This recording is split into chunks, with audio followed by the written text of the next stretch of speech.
Hello, I'm Harvey Belovski, the Senior Rabbi of the Golden Screen Synagogue, and it's my great pleasure to present the first of what will be a series of three in the lead up and during Hanukkah. It's just a week and a half to the beginning of Hanukkah, and there are many celebratory aspects, fun things to do, eat, candle lighting, but there's also a collection of very serious ideas behind the idea of Hanukkah, and I'm going to try in each of these sessions in about half an hour to share some of them with you.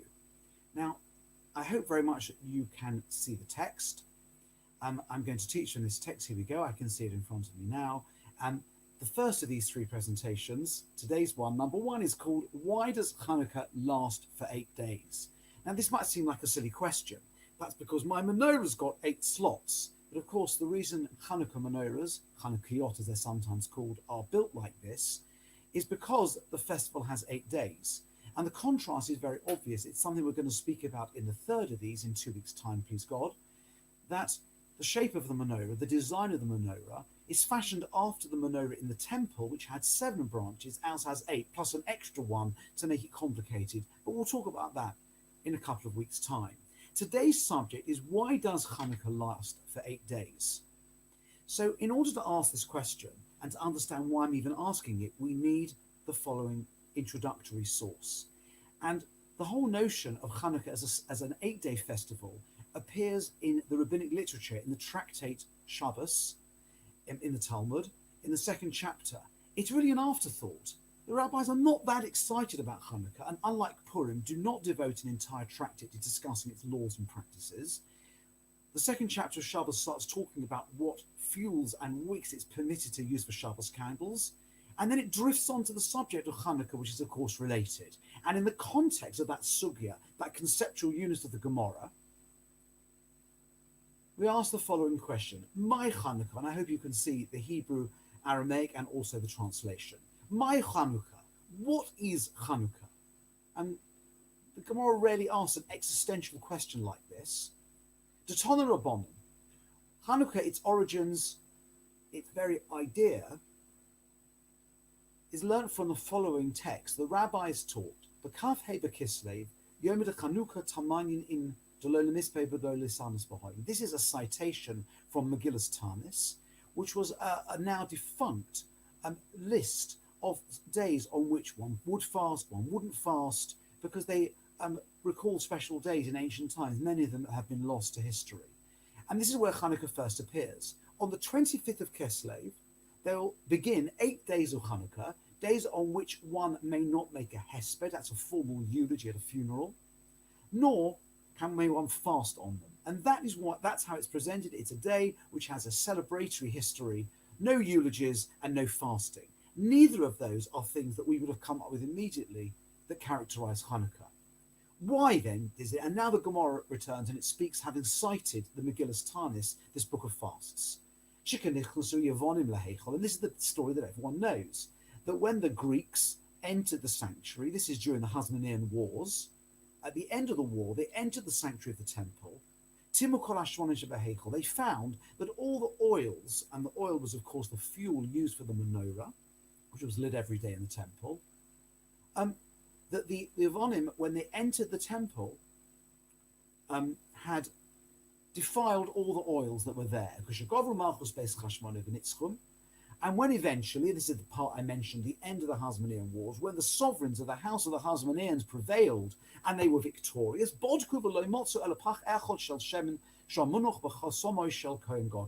they found only one container of oil that was resting, meaning still intact with the seal. The oil had to be pure, and it seems that the Kohen Gadol, the high priest, would give it a seal of approval, like a hechsher we have on food today, and then meant it could be used for this purpose. And in the rubble, they found only one such jar, with sufficient to burn for only one night. It seems they had probably a jar per night. Bearing in mind there were 7 branches, and so the oil would have been poured into each of these 7 branches to burn all night. Naseboines, a miracle occurred with it. And they were able to light with it for 8 days. This is the familiar story of the Hanukkah miracle.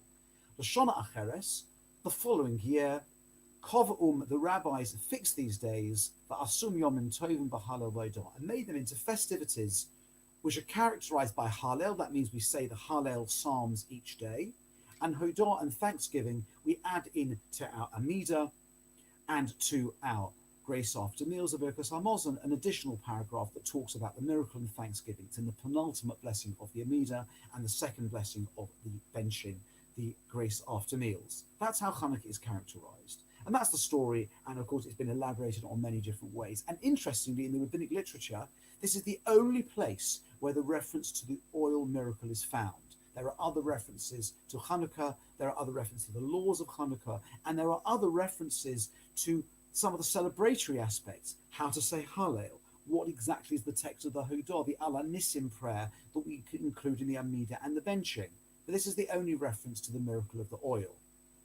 Now, we're going to skip a little forward into the 16th century, and we're going to read a very brief text that's become very, very significant in, I would say, rabbinic study of the festival of Hanukkah. This is the Beis Yosef. This is the Rabbi Yosef Karo, who later authored the Shulchan Aruch. This is in his Beis Yosef, which is a gloss, which is a super commentary to the Torah, which was really the beginnings of the modern halachic construct. And he asked the following question. This question is so well known in the rabbinic circles that it's become known as the kushya, the question of the Beis Yosef. If you mention to a rabbi what the question of the Beis Yosef, Rabbi Yosef Karo, they will say it's this question. Vikal Amedek. Let's read, and you can see some translation below. Vikal Amedek.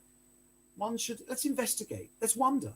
Lama kovush shmona yomim. Why did the rabbis make this into an 8-day festival? To give into shemen shebapach boy kadei lahadlik laila achas. The jar itself, the container, held sufficient oil to burn for one night. And because it already contained sufficient oil for one night, as it would have done, surely the miracle is only 7 days. And if we're celebrating a miracle and we're saying Hallel and special prayers, that suggests that each of these days is a miracle. But says the Beis Yosef, this doesn't work. Only 7 of the days are miraculous. What do we do with this question? And this is the origin of the question, which gave my class the title, Why does Hanukkah last for 8 days? It should only last for 7. One was a natural phenomenon, the other 7 days were a supernatural phenomenon. So the Beis Yosef, of course, has only asked the question because he can tell you his answer. And in fact, he has 3 answers. V'yesh loma. One could ask. One could answer as follows. Answer 1. And you can see them in the bullet points in the English. Shechilko shemen bapach l'shmona chalokim. That they divided the oil in the jar into 8 portions. Ubechol laila haya noisnim b'menorah chelik echad. And they poured only 1/8 of the oil into the menorah each night. And nonetheless, even though it was only enough to get through 1/8 of the night, it burnt till morning. It would have been a miracle every day. Okay, but of course that suggests they knew at the beginning that they wouldn't have enough oil, they wouldn't find any more, and also they do appear to be relying on a miracle, because after all, why would you pour 1/8 of the jar? You end up not doing the mitzvah of lighting the menorah on any night, because 1/8 is not enough to get you through the night. That's the first answer. He offers a second answer.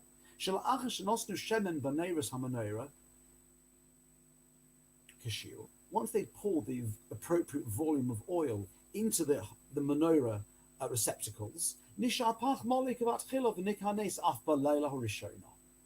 that the jar remained full just as it was at the beginning, and so the miracle was as evident as it was at the start. Meaning, the jar was full, so even on the very first night, it was clear there was a miracle. Inami, alternatively, and here's the third option, the first night they poured all the oil into the lamps, and they burnt all night, but they still found that the lamps, the receptacles in the menorah were full, and therefore there was a miracle every day. You can see the Beis Yosef asks a question which, in my humble opinion, is better than any of his answers. The question seems to be quite a serious one, and the answers appear here to be devised to solve the problem. Recapping, number 1, they divided the oil into 8 parts and use an eighth each night, which means since even on the first night, an eighth of the oil burnt all night, it was a miracle every night. Secondly, the container remained full even if they pour the oil in. And thirdly, third option is that they fill the receptacles, and even though they burnt all night, they were still full in the morning. The truth is, although this is known as the Kashya of the Beis Yosef, the classic question of the Beis Yosef, and just as an aside, really for entertainment, I remember when I was in yeshiva 25 years ago, I picked up a book, which I still have on my shelf, called Ner L'Mea, which literally means a light for 100. It's a play on a passage in the Talmud. And the entire book consists of answers to this question, 100 answers, becoming more and more fanciful as the book goes on. And I've seen subsequently that at least another couple of hundred answers have been suggested to this question. And apparently in some Hasidic circles, it was a pastime for the Rebbe to devise a new answer to this question every year. So there are literally hundreds of answers to these questions, some more plausible than others. And although it's called the Kusha of the Beis Yosef, the question of the Beis Yosef, and as I said, the Beis Yosef's active period is the mid-16th century, actually the Meiri, who lives much earlier, about 200 or more years earlier than the Beis Yosef, an Italian commentator to the Talmud, Rabbi Menachem Meiri, he actually already presages this question. So the Beis Yosef did well, but in fact the Meiri had got there first. So he's, without quite articulating the question, you'll see from this passage in the Meiri in source 3 that he's really asking the same question. Hanes, v'hu shepach zeh lo yehoy avod lahadik na'achas, nidlichu leil kaf hey, shehoy yom rishon l'nes. Well, it seems that there was enough to burn all the way through. And what happened? What do they actually do? First of all, he tells a bit about the story in the background, which will be relevant later on in a few minutes in this class. So what do? They poured all the oil, and they used it up. He doesn't like the idea they split it up. They poured all the oil, which would have been enough to burn for one night. Umach Rosso, if you're following in the Hebrew, it's at the end of the first line of this text, but it's going to be that we're now moving to the second bullet point in the English. Holkula Tekoa. You may have seen signs for Tekoa. You can drive out to the east of Jerusalem along the One, and along the One you'll see signs for Tekoa. It's a modern village. I'm not sure if it's exactly the same place, but apparently what they did is they then travelled the next morning. So it's the morning of the 25th of Kislev in that first year. They travelled to Tekoa, because this is the place where apparently oil for temple purposes was manufactured. And they quote a source, the Meiri says, Tekoa Alpha Shemen, that Tekoa produced the Aleph grade, the Alpha, the very best oil. And so they would travel. It was a 4-day journey on foot.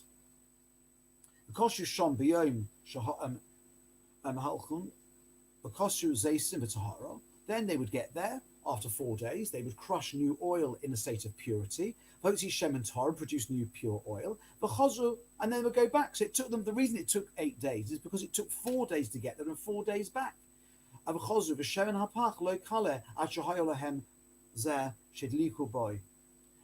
to their astonishment, when they returned, having assumed there would be about a week with no menorah lighting, they got back to Jerusalem with the new supply of oil from their journey to Tekoa and discovered that the menorah was still burning, and it had continued to burn until they got back. And then they fixed the festival for the subsequent years. So he asks a question, a little bit of an obscure question. I'm not going to read all of the Hebrew text here, but he says that one of the features of days on which one say Hallel is there is a distinct miracle. So, for example, there's a distinct celebratory aspect or miracle. So we don't say the whole Hallel for the whole of Pesach, because there's the Exodus, and after that it's a continuation. So we say it on the first in Israel, or in the diaspora the first 2 days, and on the rest of the days we say an abbreviated Hallel. But when it comes to Sukkot, since the offerings in the temple were different every day, it had a new celebratory feature, and so we say the whole Hallel. And yet, says Rabbi Meiri, the rabbis instituted we would say Hallel every day during Hanukkah, suggesting there's a miraculous dimension. So it is not good enough to say there's one day and the other days are miraculous, but the first wasn't. That's his question, which he mentions. That's what I've really kind of, if you like, abbreviated in the third bullet point. You only say Hallel when there's a special feature. and yet there appears to be nothing at all miraculous about the first day of Hanukkah. You can see that very much the Meiri, by a couple of hundred years or more, has presaged the question of the Beis Yosef. So he suggests one of the ideas. If you see here, I think I can probably highlight it. I hope you can actually see that. V'yesh mi shepiresh she'av heim hirgishu b'yot Hashem v'chiglu shmona leilos k'sher ha'alicha v'hachazora. So maybe you could suggest that they already knew there wouldn't be much on, and they divided it up to give them enough time to get to Tekoa and back again. Ve'ein nira li. I don't like that answer, says the Meiri. It seems contrived. Remember, that's one of the answers the Beis Yosef gave in the 16th century. You're not allowed to rely on a miracle. Why would you do that? So his conclusion, which I've actually cut off here, but just put in the English, he says, the first day of Hanukkah is a celebration of the miraculous redemption, winning the war against the Greek oppressors and expelling them from the temple and its area. And for finding the container at all, that's day one. And the other 7 days are the miraculous continuation of the oil. Right? So there you go. So that's what happens. The Meiri suggests a different answer. That only 7 days are miraculous with respect to the oil. And the first day is a day of celebrating victory, little like Purim, winning the war, retaining or recovering our religious autonomy, the ability to reopen the temple, and the miracle that amongst all the rubble, any oil was found at all. So let's move on. We've got now 4 different answers, the 3 answers of the Beis Yosef, which are effectively already rejected by the Meiri a couple of hundred years before, and the suggestion amongst the Meiri that days 2 to 8 celebrate the miracle of oil because it was only miraculous on days 2 to 8. The first day is a celebration of the salvation itself and winning the war, rather than more like a Purim type celebration. Now let me introduce you to source 4. Source 4, don't worry, there are only 2 pages. I'm already on the 2nd page. Source 4 is the Taz, the Turei Zahav. This is a super commentary to the Shulchan Aruch. It's written, I believe, in the 18th century. And the Taz does not like the solutions proposed by the Beis Yosef, his predecessor. So the first thing is, he makes what I think is a meta-halachic argument, which I rather like. Val Kulom, let's look at what he has to say. Again, there are bullet points here for you. Val Kulom Kasha. All of the solutions of the Beis Yosef, all 3, they divided up the oil, the jar remained full, the lamps remained full, are problematic. I don't like any of these answers. She'ein lonu remez b'zeh. Shenaseh. There's not a hint in any of the rabbinic literature around Hanukkah, the early literature, that this is what happened. If it was this the case, the rabbi should have told us about this. They should have told us all about it. If we're trying to celebrate and promote a miracle, and when we light our menorahs in a public place, we are performing what is called pirsume nisa, publicizing the miracle, then they should have told us about it. And there's no hint to it at all. I don't like this at all. But in near Taretz, and it seems to me here's a better solution.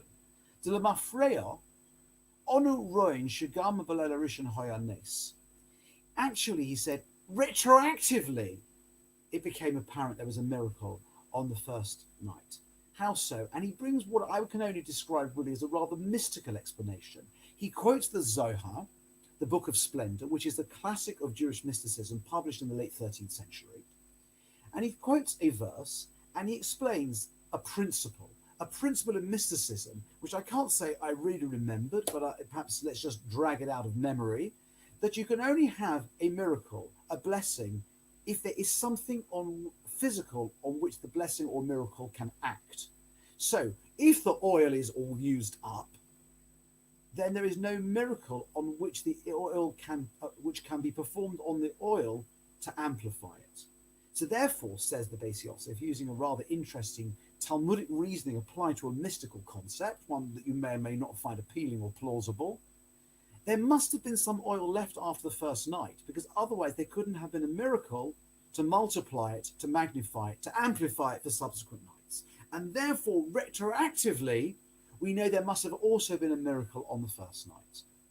So this is what I would regard as a kind of a rabbinic kvetch. It's a kind of clever rabbinic answer based on a couple of principles that may not have been familiar. But just to rerun it, he doesn't like any of the answers of the Beis Yosef because there's no hints of them in any early rabbinic literature. We also have the problem mentioned by the Meiri that one's not allowed ab initio to rely on a miracle. So, what's his solution? Well, actually, they only knew the first night was a miracle after some time. How do they know?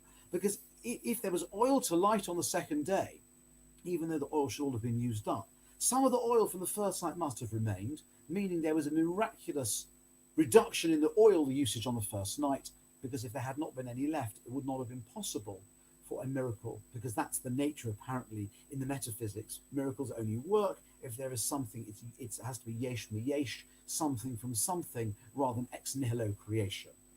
So it's interesting, and it is, if you like, this is a bit of an entree to the kind of answers that appear in that book I mentioned, the hundred, now many hundreds of answers to this question. An answer which is perhaps clever, intellectually appealing, but doesn't seem to be a very good explanation and not terribly exciting answer to the original question. So what do we do with this? We don't really have a satisfactory answer other than perhaps the Meiri, which is to say the first day is a celebration of winning the war, entering the temple and discovering the unbroken jar of oil, and the other 7 days are about the miracle of the oil. Can we do any better than this as we come near to the end of this? So I have to be slightly naughty to do this. In order to find a better answer, one needs to step out of classical Jewish literature. And here is an excerpt from something called the Book of Maccabees. Now, the Book of Maccabees is not part of the Jewish Bible. It's not part of the Christian Bible in quite the same way either. It's part of what we call the Apocrypha or Sforim Chitzonian, outer books. These are books which, when the Tanakh, the Jewish Bible, was canonized by the rabbis in an early period, they did not wish to include, for whatever reason. This is not an area of my expertise, so I'm not really sure what the reason is.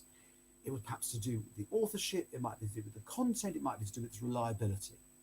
Nonetheless, these are books that are preserved to posterity, and they are useful in getting some context and background to Jewish life and Jewish practice.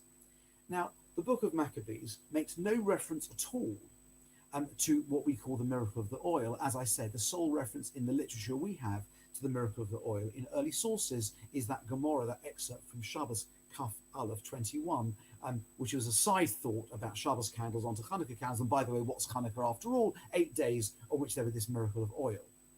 The Book of Maccabees is interested primarily in the war. It's about the fortunes of the entire, if you like, entire royal house of the Maccabees, what happened before, what happened to them afterwards. The Hashmonaim, as you may know, didn't fare so well, and eventually were wiped out following an internecine war. But that's subsequent to the Hanukkah story. Now, Maccabees talks about the war in great detail. You may have heard of stories about Yehuda Maccabee, Judah, and his 4 brothers, and bringing a pig into the temple and a guerrilla war. All of that is recorded in the Book of Maccabees, and our information about the details of the war come from there. Now, the Book of Maccabees, section 2, chapter 10, says the following, and it is translated from Greek. It's not written in Hebrew originally. Now, Maccabeus, this is Judah. This is the person we call Yehuda HaMaccabee, and his company. That means the people, the guerrillas working with him. The Lord guiding them recovered the temple and the city. So you'll be able to now triangulate this against a story that's familiar. But the altars which the heathen had built in the open street and also the chapels they pulled down. And having cleansed the temple, they made another altar. And striking stones, they took fire out of them and offered a sacrifice after 2 years, meaning that the altar had been defunct for 2 years, and set forth incense and lights and shewbread. These are practices you'll recognize that the Tomid, the daily offering, was brought morning and evening.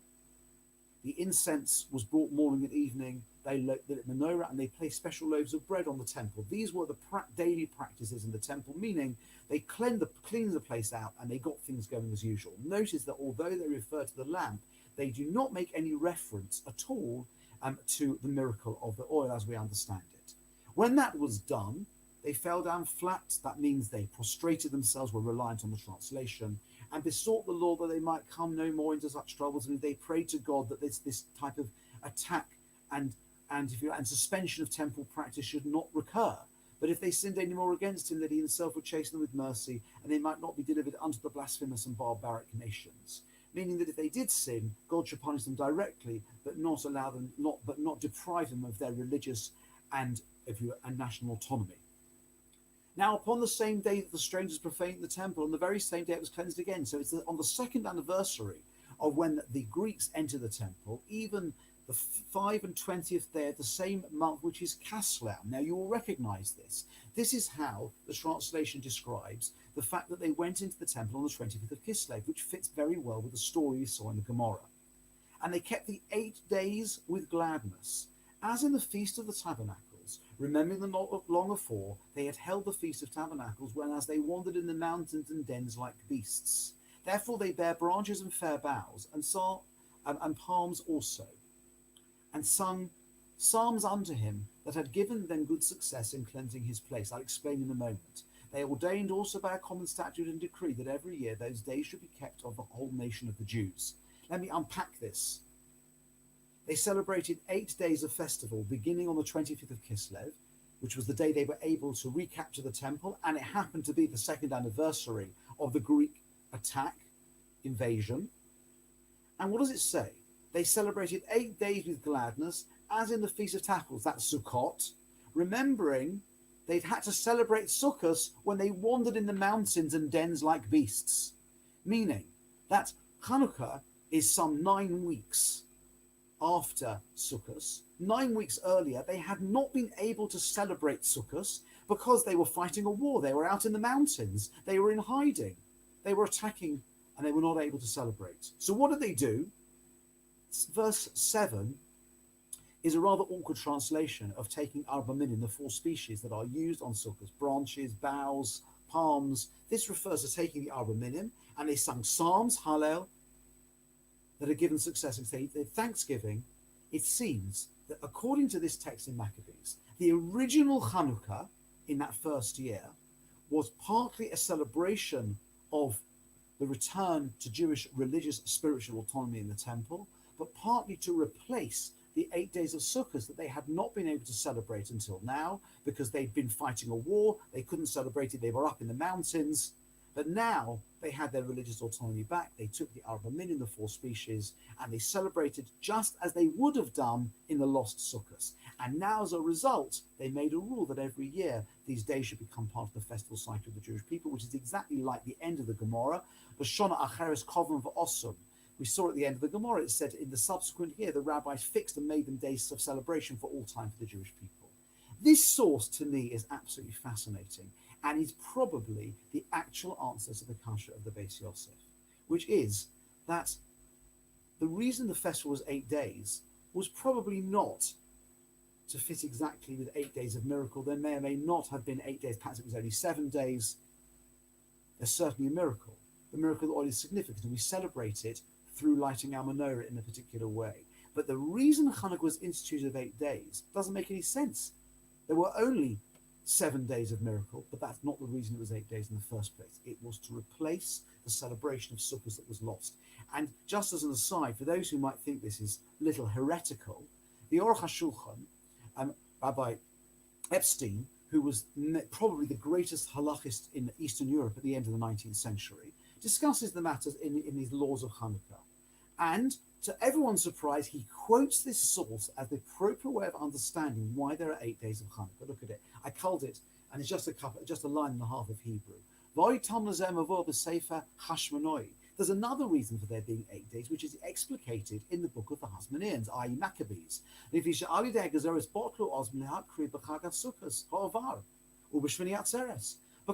of the decrees against the Jews, because they were fighting, they were not able to bring their regular offerings on Sukkot and the past and Shmini Atzeres. That's the total of 8 days. Lachein lezikoron zeh also shmona yomim Chanukah, and that is why, to recall this, the rabbis made it an 8-day festival.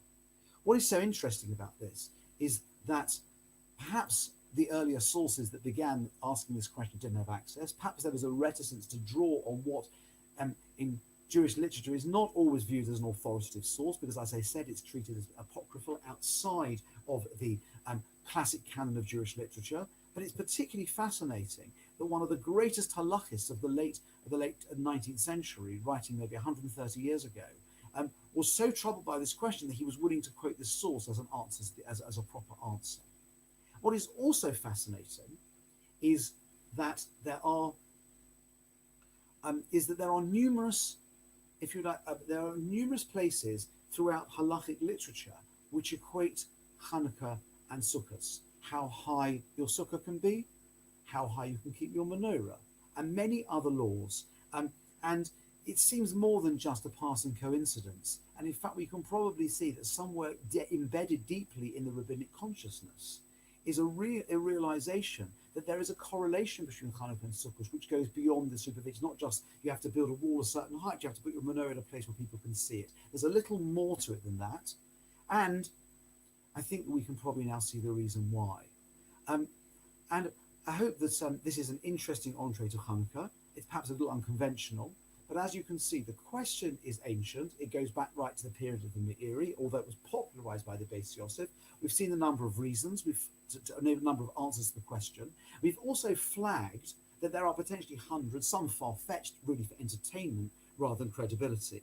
But ultimately, the correct answer to why Hanukkah is 8 days lies not with any of them, but in a historic anomaly in which the Jewish people wanted to recapture their lost sukkahs, something which was exciting, something which made sense to them at the time. And therefore the celebration of Hanukkah for 8 days celebrates simultaneously the miracle of the oil, which was really only for 7 days, but in the context of an 8-day festival that replicated a lost sukkahs.